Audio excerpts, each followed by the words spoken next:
Assalamualaikum warahmatullahi wabarakatuh. Saya Irfa Maulana dari kelas 12.1.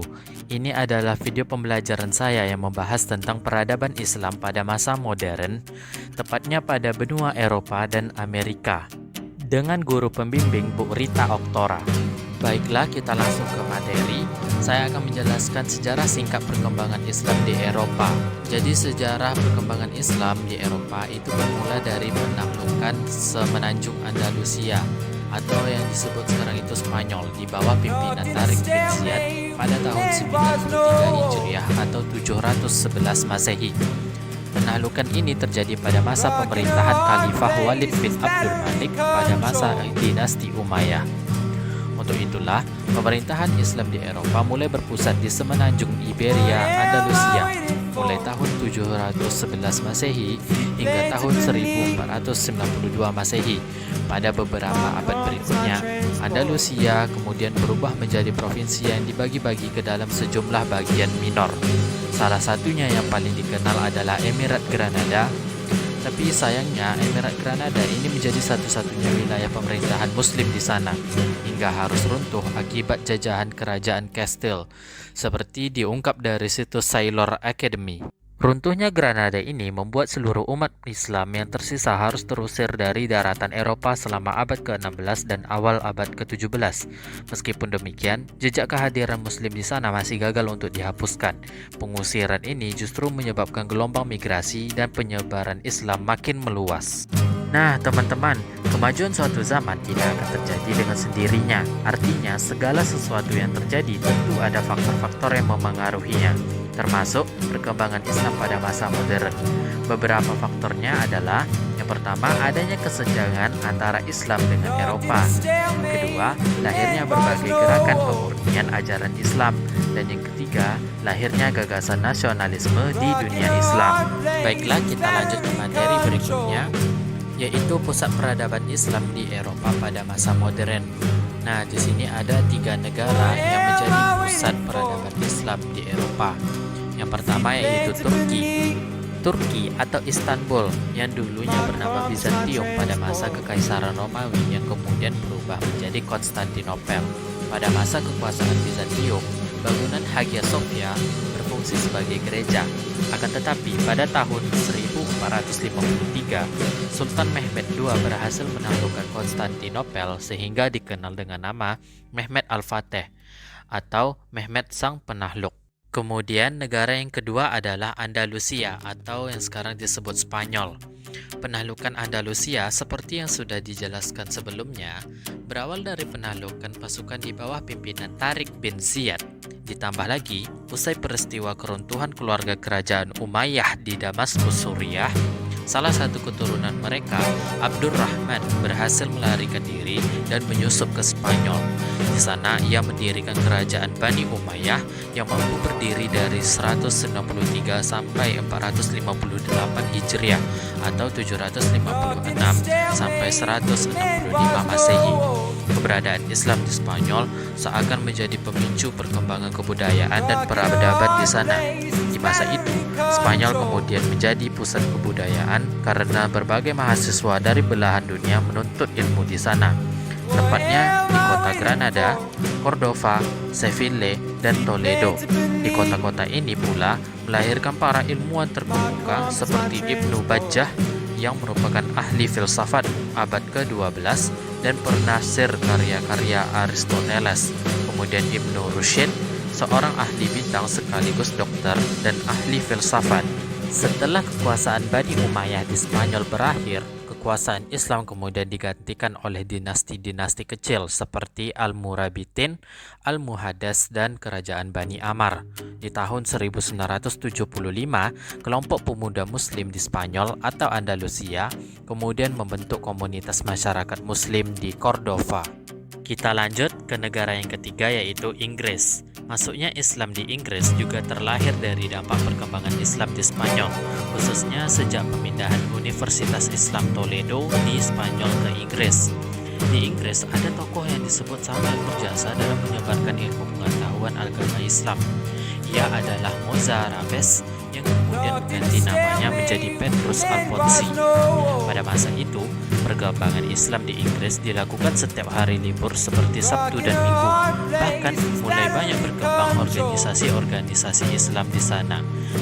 Beberapa di antaranya adalah yang pertama, The Islamic Council of Europe atau Majelis Islam Eropa, berfungsi sebagai pengawas kebudayaan Eropa. Yang kedua yaitu The Union of Muslim Organization atau Persatuan Organisasi Islam Inggris. Dan yang ketiga, The Association of British Muslims atau Perhimpunan Muslim Inggris. Dan yang keempat, Islamic Foundation of dan Muslim Institute.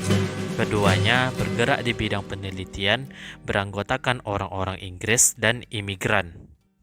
Diketahui juga, pemeluk agama Islam di Inggris tidak hanya didominasi penduduk asli, tapi juga pendatang yang berasal dari Turki, Mesir, Siprus, Yaman, Malaysia, imigran Arab, dan lain-lain. Menurut catatan The Union of Muslim Organization, jumlah pemeluk Islam kurang lebih sebanyak 1,5 juta orang. Islam disebut sebagai agama nomor 2 dengan penganut terbanyak setelah Kristen. Nah teman-teman, terdapat banyak nama tokoh-tokoh yang berjasa dalam penyebaran agama Islam di Eropa. Tapi ada 3 pahlawan Islam yang dikatakan paling berjasa dalam penyebaran Islam di Eropa, yaitu melalui penaklukan wilayah Spanyol. Yang pertama adalah Tarif Ibnu Malik, dan yang kedua Tariq Ibnu Ziyad, dan yang ketiga Musa Ibnu Nusayr. Baiklah, selanjutnya sejarah perkembangan Islam di Amerika. Islam adalah agama terbesar ketiga yang dianut oleh masyarakat Amerika. Di Amerika, penduduk yang memeluk agama Islam diperkirakan sekitar 3,3 juta dari beragam usia dan golongan. Apabila ditelusuri, Islam di Amerika memiliki sejarah yang cukup panjang. Beberapa sejarah di antaranya yaitu pada abad ke-16 telah tercatat adanya orang-orang Islam yang bermukim di Amerika. Sejarawan mencatat bahwa Islam masuk ke Amerika melalui kawasan Arizona di Amerika bagian utara dan New Mexico. Pada awal 1520-an, banyak budak yang dikirim ke Amerika untuk dipekerjakan di berbagai lahan pertanian. Sejarawan memperkirakan ada sekitar 40.000 orang Islam dikirim ke Amerika Serikat sebagai budak. Sedangkan jumlah keseluruhannya di benua Amerika mencapai 3 juta orang Muslim. Alvar Nunes Cabeza de Vaca, Estevanico, dan Azamor diperkirakan sebagai orang Islam pertama yang memasuki wilayah Amerika. Estevanico adalah orang Berber dari Afrika Utara yang pergi ke Arizona dan New Mexico sebagai budak kerajaan Spanyol. Sedangkan Azamor dan Nunes adalah budak dari Spanyol yang merupakan sisa-sisa pengaruh Islam yang pernah berkuasa di Spanyol. Namun dalam perkembangannya, banyak budak Muslim di Amerika Serikat memilih untuk berpindah agama karena pengaruh lingkungan. Nah, setelah itu, terjadilah imigrasi pertama dalam skala besar ke Amerika yang berasal dari Suriah, Yordania, Palestina, dan wilayah Timur Tengah lainnya. Para imigran Muslim tersebut diduga sampai di Amerika pada sekitar 1875 hingga 1912. Masjid pertama di Amerika dibangun di Chicago pada 1863 yang diperkirakan didirikan sebagai replika Masjid Sultan Qaitbay di Kairo. Sedangkan masjid kedua di Amerika baru dibangun pada 1921 di Highland Park, Michigan. Kemudian setelah Perang Dunia I berakhir dan runtuhnya Turki Ottoman pada abad ke-20, terjadi imigrasi Muslim besar-besaran dari Timur Tengah. Fenomena itu juga dipengaruhi oleh kolonialisme bangsa Barat di wilayah Timur Tengah. Orang-orang Muslim memilih bermigrasi ke Amerika karena dianggap sebagai negara yang menjamin kebebasan dan hak kemanusiaan. Mereka kemudian membentuk komunitas di berbagai negara bagian Amerika. Pada periode 1920 dan 1930-an, banyak orang kulit hitam keturunan Afrika Amerika yang memilih masuk Islam sebagai salah satu dampak masalah rasial di Amerika Serikat. Hal tersebut menjadikan organisasi Islam di Amerika pun semakin banyak, dan umat Muslim Amerika Serikat mulai merambah ke dunia politik. Setelah imigrasi besar-besaran pada 1924, pemerintah Amerika Serikat kemudian menetapkan peraturan imigrasi bagi Muslim. Dalam aturan tersebut disebutkan pembatasan gelombang imigrasi dengan memberlakukan kuota asal negara atau asal kelompok imigran. Salah satu kuota yang diberikan adalah bagi negara asal Timur Tengah yang mayoritas beragama Islam. Namun melihat migrasi yang terus-menerus memasuki Amerika Serikat, Presiden Lyndon Johnson kemudian menghapuskan sistem kuota. Faktor ekonomi dan politik yang bergejolak di negara asal menjadi alasan utama umat Muslim pindah ke Amerika Serikat. Umumnya, imigran Muslim yang datang ke Amerika Serikat adalah kaum terpelajar daripada imigran yang datang pada periode sebelumnya. Kemudian, Islam berkembang pesat di Amerika sebagai hasil dari Undang-Undang Imigrasi dan Naturalisasi pada tahun 1965. Memasuki era modern, diperkirakan terdapat lebih dari 1,1 juta Muslim baru tiba di Amerika Serikat sebelum akhir abad ke-20. Di Amerika Serikat juga terdapat organisasi Islam yang kemudian dikenal dengan nama World Community of Islam in West pada tahun 1976. Bersama organisasi tersebut, perkembangan Islam semakin baik. Dakwah anti-rasial dilakukan seperti yang tercantum dalam ajaran Islam. Perkembangan Islam di Amerika juga dibuktikan dengan berdirinya Islamic Institute di Chicago, yang merupakan proyek dari Organisasi Konferensi Islam Internasional yang berkedudukan di Jeddah, Arab Saudi. Di Los Angeles juga terdapat Islamic Center yang digunakan sebagai pusat keilmuan Islam dan aktivitas lainnya. Nah, terdapat juga beberapa tokoh yang memiliki peran besar dalam penyebaran agama Islam di Amerika. Beberapa di antaranya yaitu yang pertama Yarrow Mahmud, yang kedua Abdul Rahman Ibrahimah, yang ketiga Omar Ibnu Said, dan yang keempat Muhammad Alexander Russel Webb. Bukan hanya itu, bahkan juga terdapat beberapa tokoh di era modern ini yang turut mendakwahkan Islam di Amerika Serikat, seperti Malcolm dan petinju Muhammad Ali. Baiklah, sekian penjelasan dari saya. Terima kasih atas segala perhatian dan mohon maaf atas segala kekurangan. Saya tutup dengan Assalamualaikum warahmatullahi wabarakatuh. Assalamualaikum warahmatullahi wabarakatuh. Ini saya akan mempresentasikan tentang peradaban Islam di benua Asia pada masa modern. Peradaban Islam di benua Asia pada masa modern ditandai dengan kebangkitan Islam dan pembaruan. Perkembangan ini terjadi dalam berbagai bidang seperti ilmu politik, ilmu pendidikan, dan kebangkitan melawan penjajah. Perkembangan Islam di benua Asia dapat dilihat contohnya di Indonesia. Lahirnya organisasi-organisasi keislaman seperti Nahdlatul Ulama dan Muhammadiyah. NU atau Nahdlatul Ulama sendiri didirikan pada 31 Januari 1926 di Surabaya oleh beberapa ulama terkemuka, yaitu Ki Haji Hashim Asy'ari atau Tebu Ireng Jombang, dan Ki Haji Abdul Wahab, dan Ki Haji Bisri Samsuri. Organisasi Muhammadiyah didirikan oleh Ki Haji Ahmad Dahlan di Kampung Kauman, Yogyakarta pada 15 November 1912. NU sendiri didirikan dengan tujuan untuk memelihara, mengembangkan, dan mengamalkan ajaran Islam Ahlu Sunnah wal Jamaah atau Aswaja. NU juga bertujuan untuk mewujudkan masyarakat yang beradil, demokratis, dan sejahtera. Tujuan Muhammadiyah menjunjung tinggi agama Islam, yaitu memurnikan ajaran Islam, membebaskan umat Islam dari kewujudan dan kebodohan,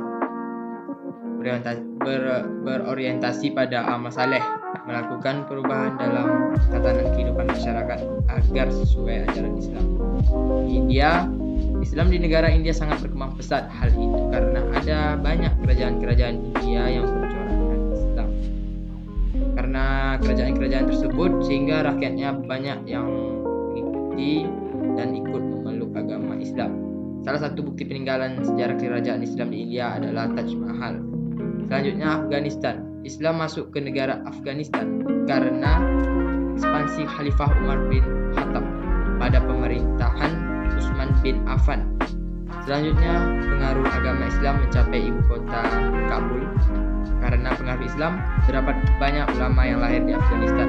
Misalnya, Abu Bakar Ahmad Al-Baihaqi, dan Ibnu Hibban Al-Basti.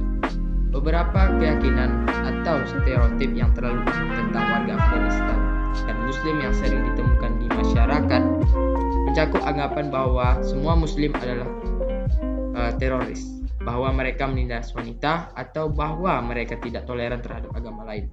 Perkembangan Islam ternyata juga masuk ke negeri Cina. Penyebaran agama Islam melalui perniagaan darat dan laut di masa dinasti Tang. Peninggalan Islam di Cina yang sudah dibangun pada 1300 tahun yang lalu adalah Masjid Agung Qinchen Taishe. Baiklah, saya akan melanjutkan materi tentang peradaban Islam di benua Afrika pada masa modern. Peradaban Islam di benua Afrika pada masa modern mengalami dinamika yang kompleks, dipengaruhi oleh berbagai faktor seperti kolonialisme, nasionalisme, dan globalisasi. Pengaruh kolonialismenya itu kolonialisme Eropa pada abad ke-19 dan ke-20 memiliki dampak besar terhadap peradaban Islam di Afrika. Penjajahan menyebabkan perubahan sosial, ekonomi, dan politik yang signifikan, termasuk pengaruh budaya barat, kolonialisme yang menyebarkan budaya barat yang mengakibatkan pergeseran nilai-nilai tradisional Islam di beberapa wilayah. Pengaturan ulang struktur kekuasaan. Sistem pemerintahan kolonial menggantikan sistem pemerintahan tradisional yang berbasis Islam, berdampak pada peran ulama dan tokoh agama. Eksploitasi ekonomi. Kolonialisme menyebabkan eksploitasi sumber daya alam Afrika yang berdampak pada ekonomi dan kesejahteraan masyarakat Muslim. Kebangkitan nasionalisme. Sebagai tanggapan terhadap kolonialisme, gerakan nasionalisme muncul di berbagai negara Afrika. Gerakan ini mendorong kemerdekaan dan pembebasan dari penjajahan. Peran Islam dalam nasionalisme. Islam memainkan peran penting dalam gerakan nasionalisme di beberapa negara Afrika seperti di Sudan, Aljazair, dan Maroko. Pembentukan negara-negara Islam. Setelah merdeka, beberapa negara Afrika membentuk negara-negara Islam seperti Mauritania, Sudan, dan Somalia. Globalisasi memiliki dampak yang beragam terhadap peradaban Islam di Afrika. Pengaruh budaya global. Globalisasi memperkenalkan budaya global termasuk budaya barat yang berdampak pada nilai-nilai Islam di beberapa wilayah. Peningkatan konektivitas. Globalisasi meningkatkan konektivitas antara masyarakat Islam di Afrika dan di dunia, yang membantu menyebarkan pengetahuan dan ideologi Islam. Tantangan terhadap nilai-nilai tradisional. Globalisasi juga menimbulkan tantangan terhadap nilai-nilai tradisional Islam seperti munculnya sekularisme dan liberalisme. Kesimpulannya, peradaban Islam di benua Afrika pada masa modern terus berkembang dan beradaptasi dengan banyak faktor yang mempengaruhinya. Kolonialisme, nasionalisme, dan globalisasi telah membentuk lanskap peradaban Islam di Afrika, menghasilkan dinamika yang kompleks dan beragam. Dan perkembangan agama Islam di benua Afrika berkembang melalui berbagai faktor seperti perdagangan, ekspansi militer, dakwah, dan pembinaan agama. Di Afrika Utara, Islam masuk ke Afrika Utara pada masa Khalifah Umar bin Khattab 634 sampai 644 Masehi. Bahasa Arab menjadi bahasa resmi yang digunakan oleh masyarakat Muslim di Afrika Utara. Peradaban Islam di Afrika Utara berkembang pesat dalam bidang administrasi, pemerintahan, pengetahuan, arsitektur, dan bangunan-bangunan bersejarah. Islam membawa nilai-nilai toleransi, keadilan, dan kelembutan. Di Afrika Selatan, Islam berkembang di Afrika Selatan setelah kedatangan imigran Muslim dari Melayu. Islam juga berkembang karena adanya kemajuan dunia pendidikan dan kesusastraan. Syekh Yusuf, seorang ulama dari kerajaan Goa, menjadi tokoh penting dalam penyebaran Islam di Afrika Selatan. Sub-Sahara Afrika. Islam masuk ke Afrika Sub-Sahara melalui jalur ekspansi militer, jalur dakwah, dan jalur perdagangan. Kekaisaran Mali merupakan kekaisaran Islam terbesar di Afrika Tenggara. Kekaisaran Mali memiliki universitas bernama Angkore yang tarafnya sudah internasional. Oke, sekian penjelasan dari saya. Selanjutnya kami akan membahas tentang peradaban Islam pada benua Australia dan bagian Pasifik. Islam memiliki sejarah yang panjang dan kaya di benua Australia dan wilayah Pasifik yang mencerminkan perjalanan yang penuh warna dan tantangan.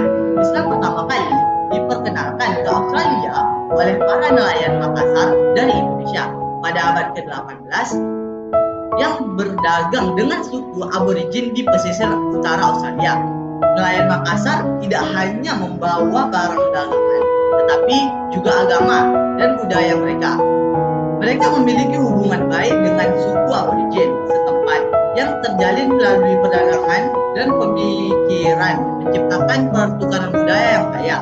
Pada pertengahan abad ke-19, gelombang baru imigran Muslim dari Afghanistan tiba di Australia. Para penunggang unta dari Afghanistan memainkan peran penting dalam menjelajahi dan membuka jalur transportasi di pedalaman Australia yang sangat vital untuk eksplorasi dan mengembangkan wilayah tersebut. Mereka mendirikan rute penting serta membangun masjid pertama di Australia seperti Masjid Adelaide dan Masjid Broken Hill yang hingga kini tetap berdiri sebagai saksi sejarah. Selanjutnya pada abad ke-20, imigrasi Muslim di Australia meningkat pesat. Imigran dari berbagai negara seperti Indonesia, Lebanon, Turki, dan juga Ponsia datang untuk mencari kehidupan yang lebih baik di sana. Mereka membawa serta tradisi dan budaya mereka yang memperkaya keberagaman di Australia. Populasi Muslim di Australia saat ini mencapai sekitar 813.390 jiwa atau sekitar 3,2% dari total penduduk mayoritas Muslim yang tinggal di kota-kota besar seperti Sydney, Melbourne, dan Brisbane, dan komunitas ini sangat beragam secara etnis dan ras. Di Kepulauan Pasifik seperti Fiji dan Samoa, Islam juga memiliki sejarah yang menarik. Islam diperkenalkan oleh para imigran dari India dan negara-negara lain di Asia Selatan. Pada abad ke-19 dan 20, di Fiji, populasi Muslim mencapai sebesar 6,3% dari total penduduk, dengan mayoritas berasal dari Indonesia. Meskipun menjadi kelompok minoritas, mereka berperan penting dalam memperkaya budaya setempat. Di semua komunitas Muslim lebih kecil namun tetap aktif dalam berkontribusi pada keanekaragaman budaya. Muslim di Australia dan Pasifik berkontribusi dalam berbagai aspek kehidupan, termasuk dunia bisnis, pendidikan, kesehatan, dan juga seni. Mereka mendirikan berbagai organisasi sosial dan amal seperti Australian Federation of Islamic Council atau disingkat menjadi AFIC yang bekerja untuk mempromosikan kepentingan komunitas Muslim di Australia. Selain itu, komunitas Muslim di Australia dan Pasifik juga aktif dalam kegiatan-kegiatan sosial dan budaya di festival Islam lainnya seperti Ramadan dan Idul Fitri, dirayakan dengan meriah dan melibatkan masyarakat luas. Keterlibatan dalam seni dan budaya termasuk musik, tari, serta juga kombinasi antara mereka menjadikan bagian penting dari suatu budaya pada benua Australia tersebut.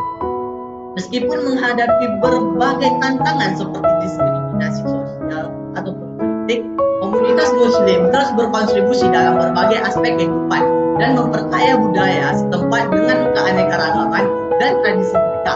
Islam di Australia dan Pasifik adalah cerminan dari semangat ketahanan dan adaptasi serta kontribusi yang berkepanjangan dalam bentuk masyarakat yang lebih inklusif dan harmonis.